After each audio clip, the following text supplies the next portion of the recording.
Ramagundam police commissioner Ambar Kishore Jha ఎదుట 8 మంది militia courier సాంస్కృతిక విభాగం లోకల్ కమిటీకి చెందిన మావోయిస్టులు లొంగిపోయారు. ఛత్తీస్గఢ్ రాష్ట్రం బీజాపూర్ జిల్లాతో పాటు తెలంగాణ సరిహద్దు ప్రాంతాల్లో కార్యకలాపాలు నిర్వహిస్తున్న వీరు స్వచ్ఛందంగా పోలీసుల ఎదుట లొంగిపోయినట్లు సిపి తెలిపారు.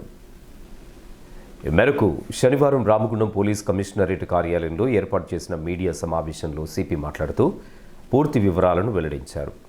లొంగిపోయిన వారిలో జగిత్యాల జిల్లా వెల్గటూరు మండలం ఇటిక్యాల చెగ్యాం గ్రామానికి చెందిన ధర్మాజీ శ్రీకాంత్తో పాటు ఛత్తీస్గఢ్ రాష్ట్రానికి చెందిన పోడియం కాములు, మోడియం జోగా, కుంజం లక్కే, మోదుం భీమా, కుంజం ఉంగా, మొడికం శుక్రం, ముడియం మంగు ఉన్నారు.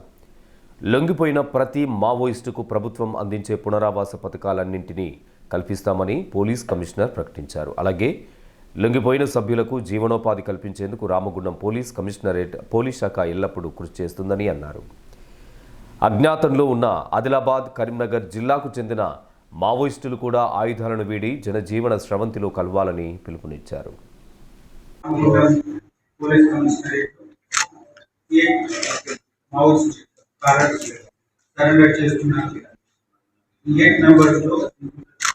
మెయిన్ శ్రీకాంత్ లక్ష్మీపేటలో ఉండేవాళ్ళు, వాళ్ళకి బాగా హిస్టరీ ఉంది, బాగా కూడా మూవ్మెంట్ భాగంగా ఉండేవాళ్ళు.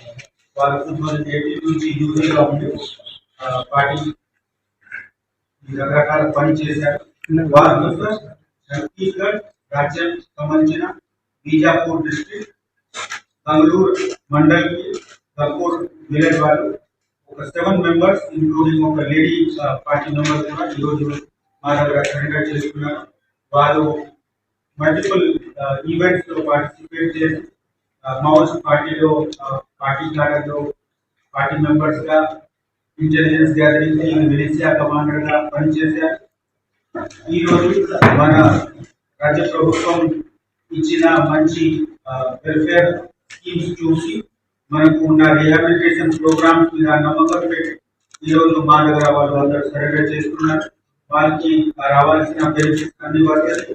ఇమీడియట్ రిలీఫ్ 25,000 రూపీస్ మేము అందరికి హ్యాండ్ ఓవర్ చేస్తున్నాము. తర్వాత వాళ్ళకి స్టార్టప్ పరంగా మళ్ళీ వాళ్ళకి అడిషనల్ బెనిఫిట్స్ కూడా వస్తాయి. డెవలప్మెంటల్ ప్రాసెస్ లో వాళ్ళకి భాగంగా యాడ్ చేయడానికి మన వైపు డిస్ట్రిక్ట్ వైపు మనం అన్ని ఎఫర్ట్స్ పెట్టి వాళ్ళకి పూర్తిగా రిహాబిలిటేట్ చేస్తాం.